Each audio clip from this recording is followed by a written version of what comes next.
6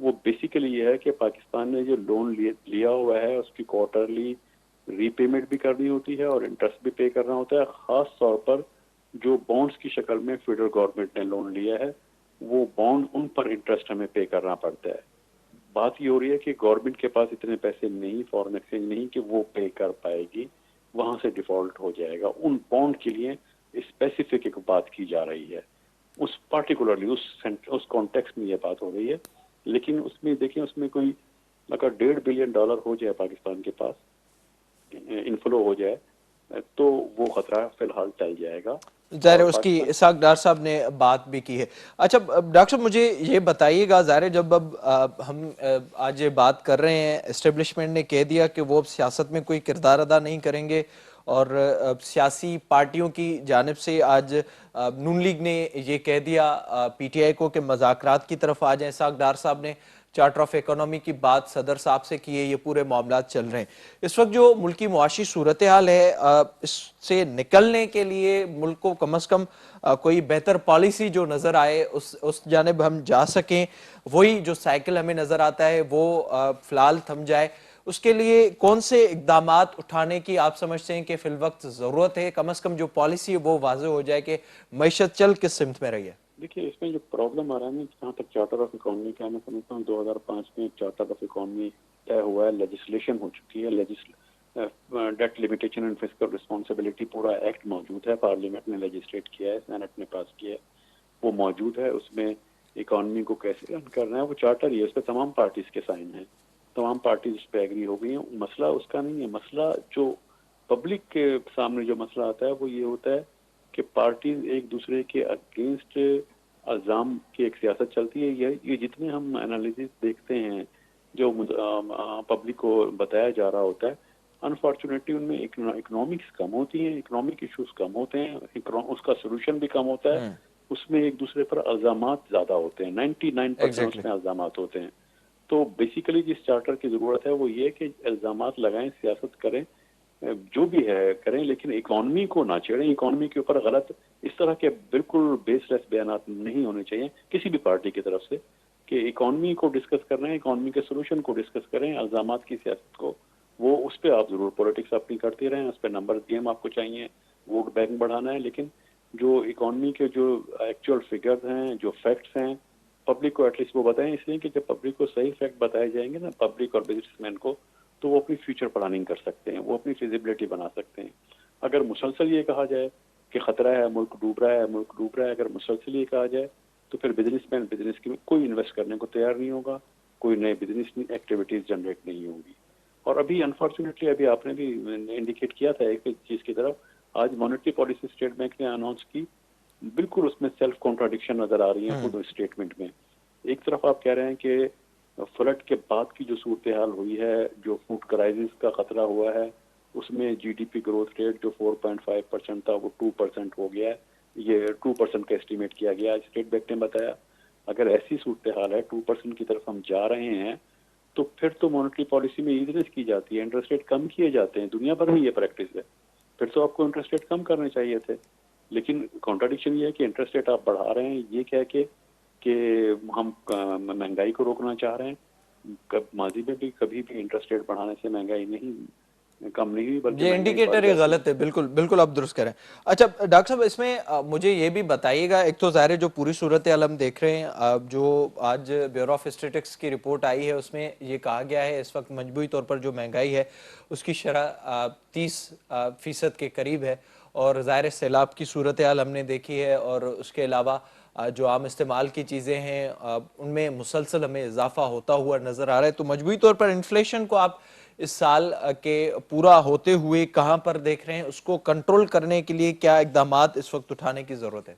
دیکھیں، ایک وقت وہ تھا کچھ عرصہ پہلے، زیادہ نہیں 7-8 سال پہلے، کہ ہم کہتے تھے کہ انفلیشن کا فکر پاکستان میں ڈبل ڈیجٹ میں نہیں آنا چاہیے، یعنی 3-4% ہوتا تھا. اگر 9 کے قریب پہنچے ہم کہتے تھے یہ ڈبل ڈیجٹ میں نہیں آنا چاہیے، اکانومی بیٹھ جائے گی. اب وہ ڈبل ڈیجٹ تو بہت پیچھے رہ گیا. اب جب 10 کو کراس کیا اور پھر 20 کو کراس کر گیا وہ انفلیشن کے فکر، اور یہ جو کراس کیا ہے اس لیول پہ جو آیا ہے یہ 1970s میں ہوا تھا ایسا. اس کے بعد اب پہلی دفعہ ہوا ہے 1970 کے بعد 20 کو کراس نہیں کیا تھا انفلیشن نے, اور 70 میں ڈھاکہ فال ہوا تھا, ایک اسٹرکچر چینج آئی تھی اکانومی میں,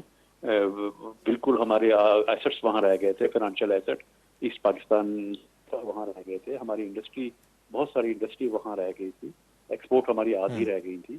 تو وہ ایک فرق پڑنا تھا اس وقت. تو ایک چلو ایک جسٹیفیکیشن بنتی تھی, لیکن آج تو اپنی غلط پالیسیز کی وجہ سے نا کہ 20% سے اوپر چلے گئے. اور چاہے مزید اسٹیٹ بینک کی جو بیورو آف اسٹیٹسٹکس کی رپورٹ ہے, یہ تو ٹھیک ہے, پبلکلی آپ نے بتا دیا کہ ہم 20% کو کراس کر گئے, یہ سی پی آئی کی بیس پر ہے, کنزیومر پرائز انڈیکس کی بیس پر ہے. اگر سینسیٹیو پرائز یا فوڈ پرائز کو دیکھیں تو انفارچونیٹلی وہ اس سے بہت زیادہ ہے, وہ اس سے کہیں زیادہ ہے. یعنی اس کا اگر سمپل میں لفظوں میں بتانا چاہوں کہ اس کا کیا مطلب ہے, اس کا مطلب یہ ہے کہ انفلیشن جو مڈل کلاس والا انفلیشن ہے وہ تو کم ہے جو بتایا جا رہا ہے, جو پور کلاس والا انفلیشن ہے سینسیٹیو پرائز انڈیکس کی بیس پر وہ کہیں زیادہ ہے اس سے. اور پھر دوسری ایک چیز اسی میں بیورو آف اسٹیٹسٹکس کے فگر بتاتے ہیں کہ جو فوڈ پرائز کا انفلیشن ہے اور دوسرا سی پی آئی انفلیشن ہے, وہ اگر اربن اور رورل کو علیحدہ علیحدہ انفلیشن ریٹ دیکھیں تو رورل میں انفلیشن زیادہ ہے ایگزیکٹلی, ورنہ ایسا نہیں ہوتا تھا. رورل میں چیزیں سستی ہوتی تھی, فوڈ پرائزز تو رورل میں کم ہونی چاہیے نا, جو گروتھ بنا کی چیزیں, لیکن ابھی اس وقت صورتحال یہ ہے کہ رورل میں انفلیشن ریٹ خود بیورو آف اسٹیٹسٹکس کی فگرز کے مطابق زیادہ ہے اربن سے. ڈاکٹر صاحب اس میں جو ایک تو پوری صورتحال ہے, ایک تو فگرز جو حکومت کی جانب سے سامنے آتے ہیں اس پر ہم بات کریں, دوسرا جو معاملہ سامنے آ رہا ہے نچلی سطح تک جو منافع خوری ہو رہی ہے اس وقت, کوئی پرائس کنٹرول کرنے کے لیے کوئی ہمیں اتھارٹی نظر نہیں آ رہی, اور جس کا جو دل چاہ رہا ہے اسی ریٹ پر وہ نیچے تک چیزیں بیچ رہا ہے. تو اس کو کنٹرول نہ کرنے کی وجہ سے بھی آپ سمجھتے ہیں کہ ان چیزوں پر اضافہ ہو رہا ہے, اور دوسرا اس پر آپ کیا سمجھتے ہیں کہ کون سے اقدامات حکومت کو اٹھانے کی ضرورت ہے؟ دیکھیں بہت سارے فیکٹرز ہیں اس میں, ٹھیک ہے پرائز ریگولیٹ کرنا بھی ایک ہے, جب حکومت جو ہے ریگولیٹری اتھارٹیز بناتی ہے اور آئل کی پرائزز کو کنٹرول کرتی ہے, ریگولیٹ کرتی ہے, بجلی کی اور گیس کی پرائزز کو کنٹرول کیا جاتا ہے, دیکھا جاتا ہے کتنی کاسٹ ہے اور کس پرائز پہ وہ سیل کر رہے ہیں, تو پھر کیا جو نیسیسٹیز ہیں, کامن چیزیں ہیں لائف کی, ان کی پرائز کو بہرحال اگر ریگولیٹ نہ بھی کیا جائے, کم از کم ٹرانسفارم وے میں تو ہو سکتا ہے کہ کتنے میں وہ تیار ہوتی ہیں, کتنے میں کنزیومر کو ملتی ہیں, مڈل مین کیا لیتا ہے, اس میں مڈل مین کا بھی بہت بڑا ایک فیکٹر ہے, لاجسٹک کا ایک فیکٹر ہے. تو یہ چیزیں ٹرانسپیرنٹ وے میں ہوں تو پھر کسی کو ناجائز منافع کا موقع ہی نہیں ملے گا